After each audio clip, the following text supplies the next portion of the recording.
believe now I am recording. All right.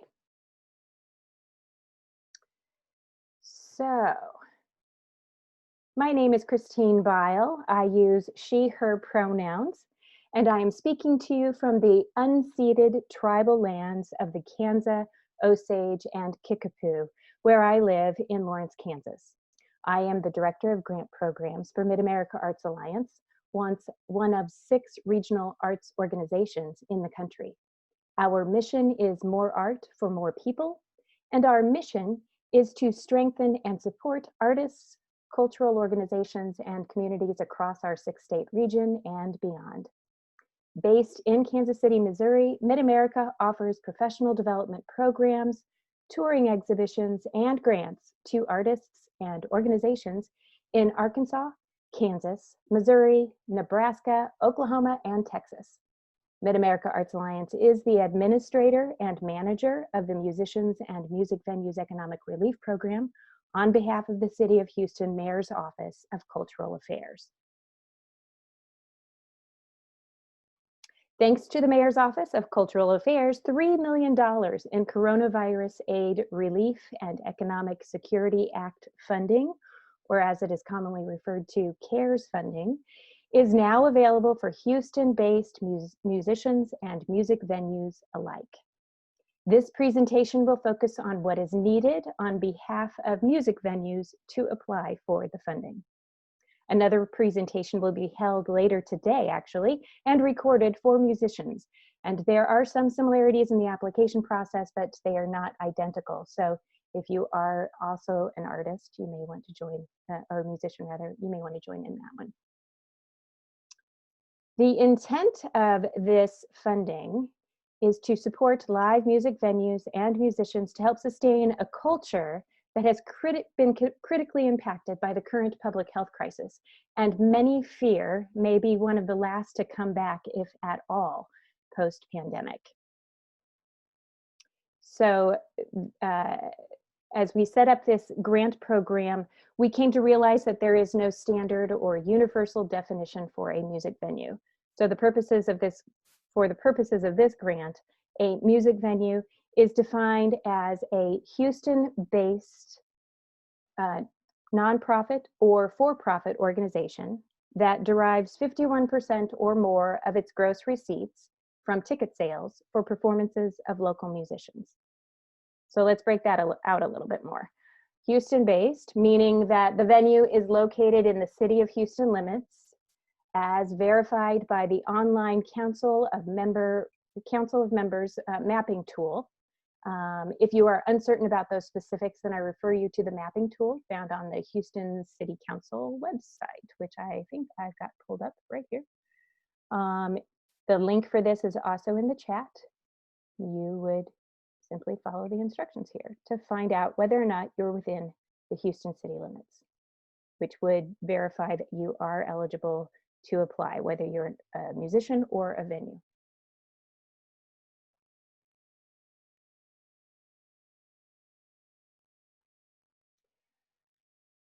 So the music venue is in Houston, it's Houston-based, and 51% or more of its gross receipts come from ticket sales as opposed to mixed beverage gross sales. So not to be insensitive, but let's be realistic. If your bread and butter is made through selling booze, this money is not meant for you.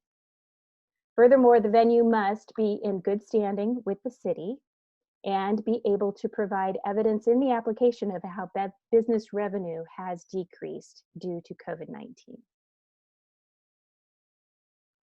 Before we pop over to the application, I want to take you down here to bring to your attention the how to apply section of this website, where you will find a PDF for the PDF of the full grant guidelines. Pull it up here real quick for you to take a look at.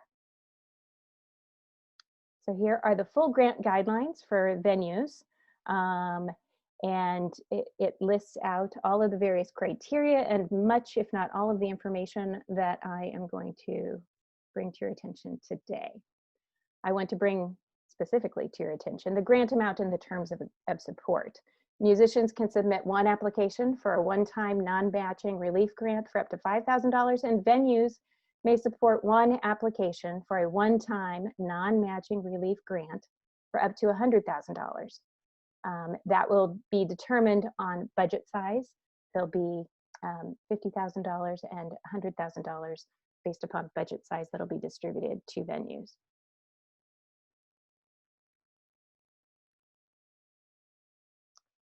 Going back over here to our grants landing page, I'm going to go ahead and take us into the application. So you just simply would scroll down to the bottom and click for the venue's application. Mid-America's platform is relatively stable, but we recommend that you save your application every 15 or 20 minutes just in case. So to do that, you would go up here to the top and save and enter in your email and a password and confirm your password. For me, real quick, I'll just show you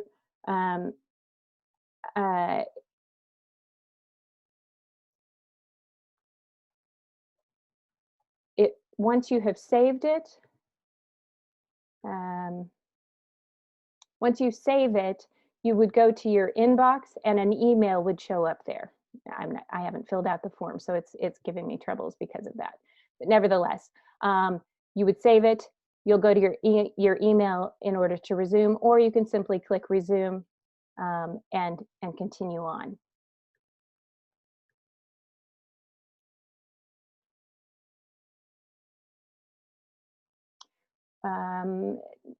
Please keep in mind that saving is not the same as submitting the application.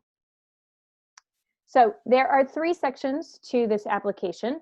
There's the venue profile, there's the application questions, and the federal relief support. The red stars behind certain fields indicates things that are required. And again, that list, the guidelines, includes a list of the fields so that you can prepare yourself in advance. You'll find that there are places where we ask for documents to be uploaded. It is our preference that files be saved as PDFs so that they cannot be inadvertently changed. Nearly all word processing and spreadsheet apps can convert to PDF. And we also ask that you name the document, including both your venue name as well as what the document might be referring to. So if it's a contract, if it's a year-to-year comparison, if it's a budget, just so we get a sense of what it is before we click on it to open it. You'll see in the required documents, we're asking for venue corporation formation documents. You would choose the file much like you would off of your computer for any other uploading to attach a document to an email, for instance. You would choose the document, it uploads, and you'd see the name show up there. If I have another document that I need to upload, you very well may have more than one corporate formation document to share with us. Then you would click here to add another corporate formation document and choose yet another document to upload. I'll just do this just for examples, and you continue on and so forth. If you find that you have put something in there that you did not mean to have there, you can remove that document simply by clicking remove. Pretty straightforward. When it comes to the W-9 form, I think you're all pretty familiar with what those are. You can locate those. A fillable PDF is available online if you simply Google it. Most of you will also have profit and loss statements because you will have had to share it with your board for your income and expenses from the second and third quarters of 2020. And proof of residency, here we're looking for things like a utility bill, light bill, phone bill, something like that that shows that you actually are located in the city of Houston's limits. Moving into the second section, we've got the application questions. You will find that as you go through and answer questions, there are a lot of yes, no. We have very few narrative questions. There's a lot of yes, no questions and a lot of drop downs. As you move through, there is logic built into the form. So when you answer questions, don't be surprised to see that new questions actually pop up. So for instance, is the venue located in a complete community? I'm going to click yes. And then it asks which complete community is the venue located in, and brings up a drop-down menu. For your reference, you can also go to the link that's been shared in the chat box that takes you to the Complete Communities website in the City of Houston's website overall.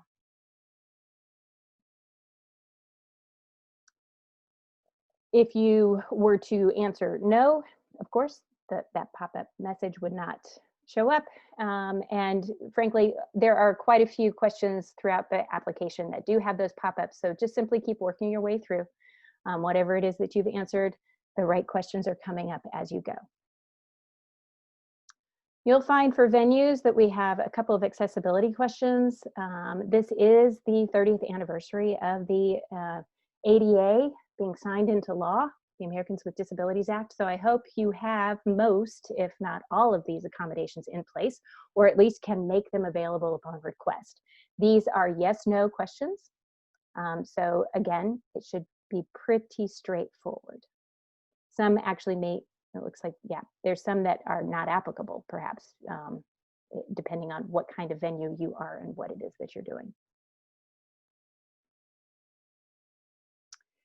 As we continue on, we ask a number of questions about how you've been managing since the onset of COVID.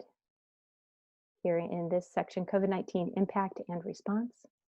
In number 10, question number 10, you'll see that we're asking for the upload, that you provide documentation of the financial loss that you've experienced due to COVID-19. So this question number 10 will be referred to in questions 11 and 12, as you can see, where we ask for more information about those uploaded documents. And in field number 13, that's the actual dollar amount that the venue is requesting through this grant application. Remember, it's $50,000 for venues with a budget of less than $2 million and up to $100,000 for those that are over $2 million. Musicians will be able to request up to $5,000. We strongly urge you to include financial loss documentation that reflects or is more than the amount that you're requesting. It just makes a stronger case for the need that is there, and that's what this grant program is all about.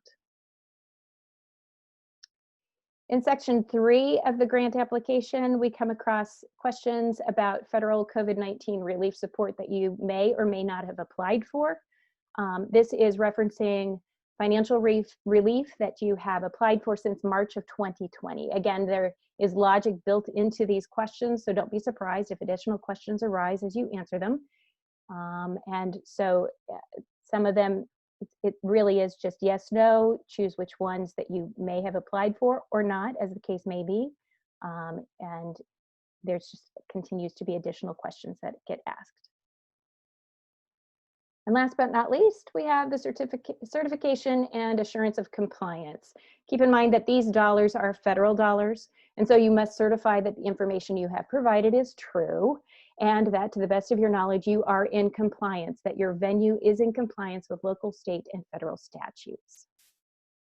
To submit, you click the submit button. It will bring up error messages if there are fields that are required that you have not completed. But once you've clicked submit, it should send to you a confirmation email that your application has been received. If for some reason you don't see the email in your inbox, just give it a second or two for it to make its way and generate through the system. Ultimately, of course, if you don't get a confirmation email for whatever reasons, please reach out and let me know. I can go into the system, make sure it's there. I can even send you a copy of your application if you'd like. I should note that also if you accidentally submit your application before you're ready, that you meant instead to actually save your progress, which you can save here at the bottom of the form as well as the top, you can also reach out to me and I can reopen the form so that you can continue. Once this is submitted, let's go back here to our landing page, our grants landing page, which you'll become very, very familiar with. Once this is submitted, oops, I meant to actually be up here. There we go, review process. Once this is submitted, each application will be reviewed and ranked with consideration given to, special consideration given to venues that are located in complete communities and venues that have not received other COVID-19 relief funding. Once the applications are ranked, then funding will be applied until it runs out. All applicants will be notified of their application status the week of December 7th through the week of December 7th, 2020. The timeline is, I thought we had it right here. Maybe I scrolled right past it. There we go. Here's our timeline, contracting and payment. Applications have been available since last week. It's pretty quick turnaround. We've got just a couple more weeks leading right up to Thanksgiving before it's due. We'll let you know if you have received the grant the week of December 7th, and we hope to cut checks and get them in the mail the following week. I think, let's see here. I do have, as you guys have seen somewhere along the way that this webinar was happening. You see reference to it here. I also have got office hours that I've got set up for next week over the lunch hour every single day. So you would follow the links through to sign up for a time slot, 15 minutes, and there are still a few slots that are available. Or if you simply need to have a quick question answered, please feel free to send me an email. I'm more than happy to answer questions that way. I can check those things right as I'm falling asleep and make answers and so forth. It might be a little bit more convenient for everybody to correspond that way. But I can also set times to talk by phone and so forth. So that is essentially, in a nutshell, information about this grant opportunity, Musicians and Music Venues Economic Relief Program for the city of Houston. And now I'm going to jump in here to see if there are questions. Margaret, my colleague Margaret, has been answering questions as this goes, it looks like. Margaret, did you see any that might need further conversation? There was one question from someone about if their venue's not ticketed, would they be eligible? And so maybe you can explain more about eligibility in that realm. I think that I would hate to say no straight up. It's more about where your revenue is coming from. 51% or more comes from ticketed programming. I guess if you have documentation that shows that the revenue is by way of any other resource other than food and beverage. So if it's that you have additional funding that's coming in from other sources, there's an argument to be made there that you are eligible. We're primarily trying to find music venues, again, music venues that are not primarily bar spaces or a restaurant that just happens to have a corner where they set up a guy with a microphone. So that's really the focus of this grant funding. And so if you feel that you actually are a venue that your primary programming is music, despite the fact that you don't have ticketing, but you have other ways of showing that your revenue sources are not necessarily tied strictly to food and beverage, I think there's an argument to be made there. There's a couple more questions. Someone's asking, when you're asking for a year, does that mean calendar year versus fiscal year? We are looking, I think each venue, each organization kind of functions in their own fashion. And so whatever you have, we don't want to create extra work for you in the process of applying for this grant. Whatever you have available, if it's year to year, calendar year, great. If it's fiscal year to fiscal year, great. But we are primarily looking at losses that were sustained starting in March of 2020 through the end of this calendar year. So all of this money is dedicated to that time period of trying to support venues and musicians who have suffered a loss during that time frame, because that's, of course, when COVID has struck and has really kind of dug in its heels. So, so keeping that in mind, the materials that you provide to show loss might be on a fiscal year. but we're going to really be wanting to zero in on that time frame. So if adapting materials to just highlight that would be helpful, then by all means. And then one question I see, and it's a clarification. This organization, it says, I'm guessing this is not available to a nonprofit that receives more than 50% of its revenue from grants and donations, but he wants to be clear that they don't have a physical venue, but operates in different venues. Right. So nonprofits and for-profits are eligible. I'll just be clear about that. But when we're talking about a venue being eligible to apply, we are typically thinking of places that are actually brick and mortar. Instead, the funding then that would be available to those who are a part of that organization. For instance, if it's a symphony and the symphony rents a venue and that's where they perform, the venue in which they perform could apply. But the symphony needs to let their members know that individually those musicians should be applying. So there's the differentiation with just the ways in which the guidelines are for this funding. That's the definition that I have been led to believe is what's eligible and available and what we're looking for. That's all I have. Does anybody else have questions that I may have missed in the chat box? The grant deadline is essentially 2 weeks from tomorrow. It's coming at us fast, and then we can kick back and relax with Thanksgiving break, if that's possible. And so as Margaret has mentioned in the chat, and as you can see across the bottom of my image on the screen, you can reach out to me at any time at grants@ma.org. I do have office hours available all next week at various times, but I'm also happy to set up times independently that might be more convenient for folks. So just reach out and let's talk.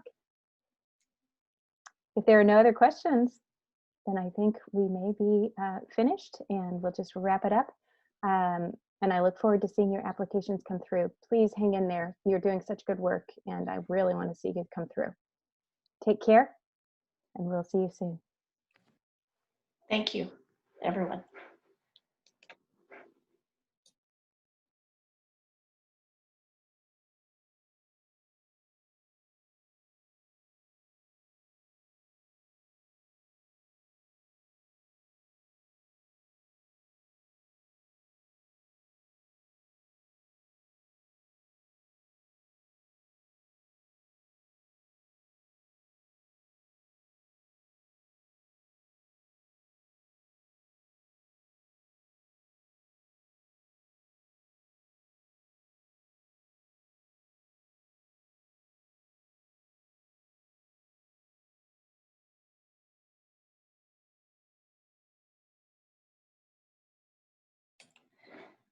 All right, I kind of removed the last few people, so it would be just us.